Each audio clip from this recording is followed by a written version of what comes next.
Assalamualaikum warahmatullahi wabarakatuh. Alhamdulillah, wassalatu wassalamu ala rasulillah wa alihi wa sahbihi wa man walah wa ba'du. Anak-anakku, ada sebuah kitab kecil yang biasanya kitab ini dikaji di pesantren-pesantren dan merupakan primadona di pesantren. Kitab ini berjudul Alfiyah, dikarang oleh seorang ulama.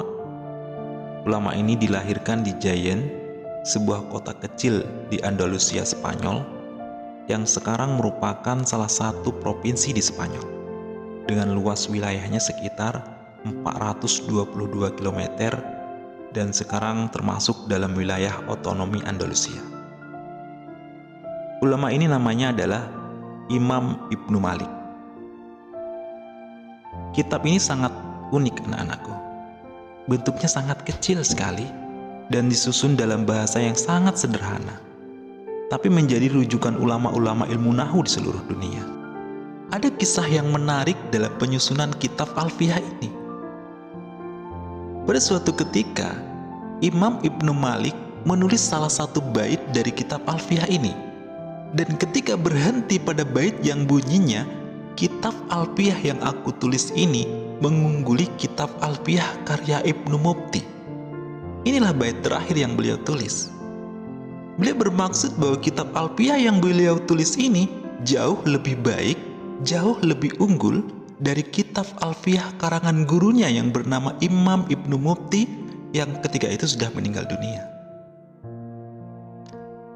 Namun apa yang terjadi, anak-anakku? Tiba-tiba sampai pada bait tersebut, Ibnu Malik kehilangan inspirasi dia. Tidak tahu lagi apa yang akan ditulisnya. Blank pada saat itu. Berusaha dia mengingat-ingat, berusaha untuk memulihkan ingatannya, tapi tidak bisa. Tidak tahu apa yang akan ditulis. Beliau berusaha melanjutkan, namun hingga sampai beberapa hari kemudian, belum bisa juga. Hingga pada suatu malam, beliau bermimpi, anak-anakku, bertemu dengan seseorang yang dalam mimpi tersebut, seorang itu bertanya kepada Ibnu Malik, "Aku dengar kamu mengarang kitab Alfiyah dalam ilmu nahwu." Lalu kemudian Imam Ibnu Malik menjawab, "Iya, benar." Orang itu bertanya lagi, "Sampai pada bait yang mana engkau menulisnya?" Ibnu Malik menjawab, "Sampai pada fa'ikatan minha bi alfi baiti." Orang itu bertanya lagi, "Apa yang membuatmu tidak menyempurnakannya?" Kemudian beliau menjawab, "Sudah beberapa hari aku tidak bisa melanjutkan untuk menulis baitnya." Orang itu bertanya lagi, "Apakah kamu menyempurnakannya?" Imam Malik menjawab, "Tentu." Lalu kemudian orang tersebut melanjutkan dengan menambahkan bait yang berbunyi, kira-kira bunyinya begini, "Mengungguli dari kitab Alfiyah Ibnu Mufti dengan 1000 bait. Dan orang yang masih hidup bisa mengalahkan 1000 orang yang mati." Itulah kata-kata atau bait yang ditambahkan oleh seseorang yang ada di dalam mimpi dari Imam Ibnu Malik tersebut. Mendengar bait yang dibacakan oleh orang tersebut, Ibnu Malik terkejut dan terbangun seketika dari tidurnya. Pas tersadar, beliau sudah paham bahwa orang yang datang dalam mimpinya itu pastilah gurunya Imam Ibnu Mufti. Kalimat itu adalah sindiran kepada dirinya. "Hai Ibnu Malik, mentang-mentang masih hidup, seenaknya Anda merasa lebih baik dari guru Anda.